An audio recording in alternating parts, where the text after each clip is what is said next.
Hi and welcome, CEWIL community. Thanks for joining us today for episode 6 of Meet Your CEWIL members. If this is your first time tuning in, my name is Jillian Nero, and today I have with me Brian, who has joined me for the rapid fire question period today. So happy that you're here, Brian. Are you ready for this? I'm totally pumped for this. I'm excited. Thanks for joining us. We're so excited. So let's kick it off with, what is your name, title, and organization for those who don't know you? Sure. Again, thanks for having me. My name is Brian Convery. I am the National Director of Early Talent Communities and Inclusive Recruitment for the Royal Bank of Canada. That's fantastic. How about you tell me a little bit about your involvement with CEWIL Canada? Sure. My involvement with CEWIL Canada has been actually as long as I've been with RBC, which will be 6 years next month. So I'm celebrating my anniversary here and been involved with CEWIL since the very beginning as an industry rep board member. And super excited the number of years that I've been part of the organization and seeing the inspiring changes we've led and the ability we've been able to connect with those in the ecosystem. And it's just been a real pleasure to be a part of the team. Your contributions are certainly many to the CEWIL organization, and I know so many who speak so highly of all the work that you do. So thank you for that. Oh, thank you. Thank you. No problem. What are some of the issues that you see regarding EDI, either as you're part of your role with RBC, either or that or your involvement with CEWIL Canada? This is an awesome question. And most recently, my role, as I shared, includes inclusive recruitment, which was come to me this past fall to take that role on. Um, yes, I asked for it for about 2 to 3 years, and I finally got the portfolio at RBC, which is fantastic. And I've been able to really, historically, just been involved in EDI, and it's sort of in my DNA, and always has been part of who I am.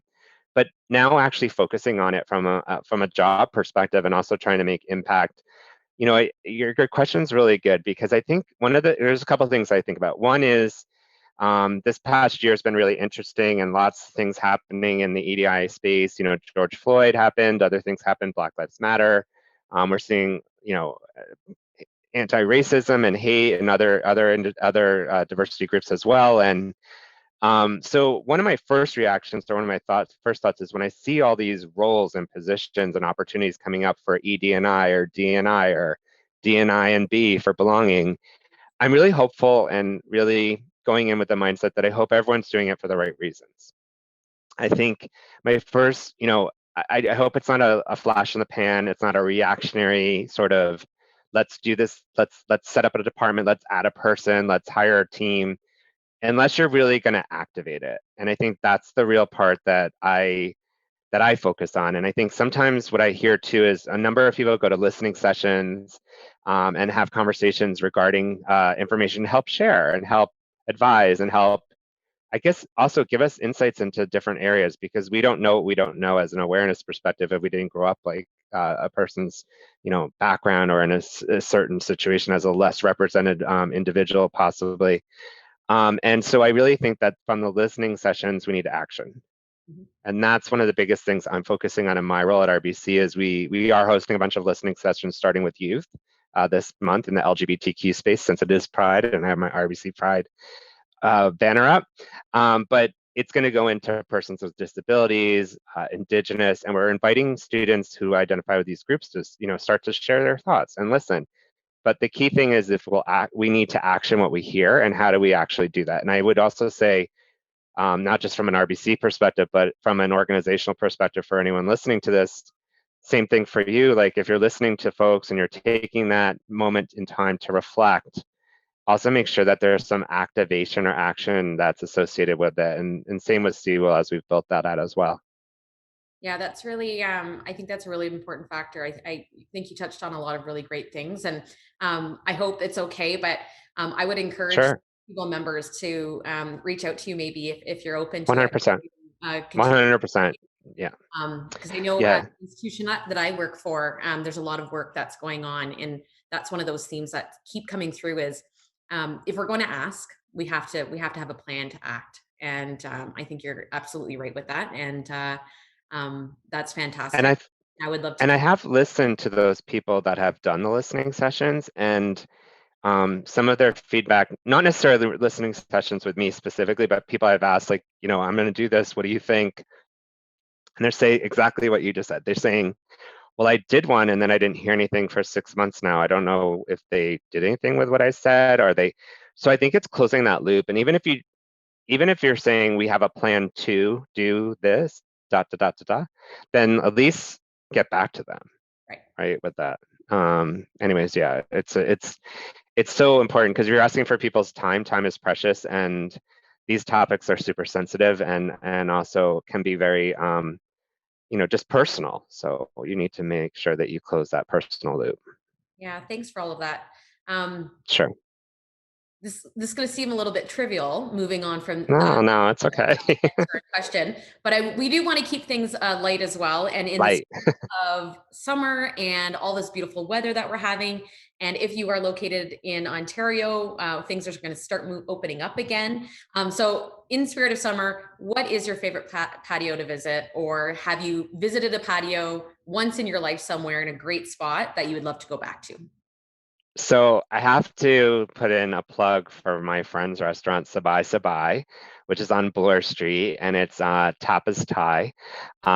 They're actually, like, I can see their house. They're my next door neighbor, and they do fantastic Thai tapas. And they've had their challenges right throughout this whole pandemic. And I just saw on Facebook today that they're open, the patio's open, so I can't wait to go and see them there versus seeing them in their patio in their back. So that'll be my next. But Sabai Sabai on Bloor Street, I can't say enough about it. It's fantastic food, environment, and just really kind of hip. And I don't even know if hip's a cool word anymore, but it's kind of hip. You know what? It works. And I have not visited Toronto. I'm in the Niagara region, have not been able to visit Toronto in a long, long time. So I'm going to put that on my list for when I'm able to come back to the city. Awesome. And just a reminder to everyone out there as well, I agree with Brian. Please eat local, support your neighborhood and your community Yeah. restaurants and small business owners. On from that, what's the most creative solution you've seen in creating an inclusive workplace in a virtual work environment that we've all been living in for the last year? Yeah, I think that that's a really tough one too, right? It's a great question because we all struggle with this, I guess, highly connected network world that we live in as it relates to the platform we're on today. But it's actually making that actual connection to who's on the other side of the camera and who's the audience and things like that. One of the things that most inclusive is maybe just sort of at the beginning of some of these conversations is like sharing that it's okay not to have your camera on if you don't feel comfortable, or it's okay if you don't want to, if you just want to come to listen. And the reason why I share that is because I did do an event this week with LGBTQ plus self-identified students, where I had a coffee chat and shared my story and background. And and there was a bunch of students that definitely felt like they were still questioning or not sure if they should share or how to deal with it. And I recognize that as a journey of all types of diversity and inclusion. And so I purposely said it's a safe environment. I was very clear about, there's no room for hate. If you want to come and just listen and never speak, that's fine too. If you want to come off camera and ask questions, that's fine. It actually made the conversation flow a lot better by being transparent and human about the approach to the event. And I think if you share those with when you're engaging in diversity and inclusion, sort of, especially virtual settings, that it's okay to to be you and be what you're comfortable in your journey as far as exploring or just listening. And I noticed the involvement went up where people were almost not sure if they should come Yeah. because they weren't sure what it would be like. So I think be clear about that objective and be clear about that environment specifically, regardless of what diversity and inclusion group you're engaging with. Sure, I think that's a great tip, and I think you're right. At the beginning of this, I think myself included. You want to try to make sure that the engagement is really high. So you think asking students or asking the people that you're on a call with to have their video on will create that connection. But I think you're right. Sometimes it makes people feel uncomfortable, and giving people that opportunity to choose something that they feel safe in Mhm. doing is the right way to go. So I think that's a great tip. We have one more question for you. Okay. What is your favorite CEWIL Canada moment?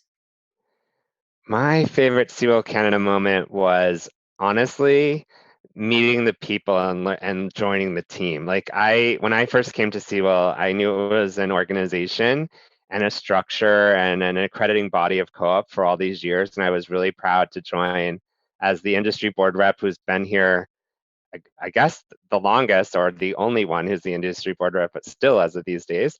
And I would say the proudest moment and the most memorable moment was meeting the people behind the CEWIL name.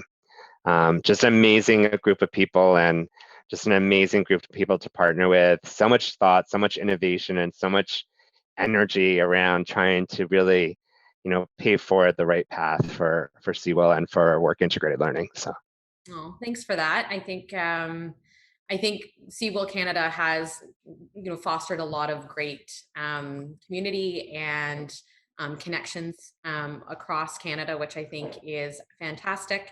Um, so thank you for sharing. And that's it. sure. I All just want to right. thank you again, Brian, for taking part and meet your CEWIL members today. Just a reminder to the community out there, if you are a CEWIL member and would like to participate, please let us know, or pass this along to some of your colleagues if they'd be interested in participating. And for those who are interested in maybe learning a little bit more about CEWIL Canada and how to become a member, please visit our website, cewilcanada.ca. Until next time, thanks again, Brian. Thank you. Great to see you. Take Bye, care. everyone.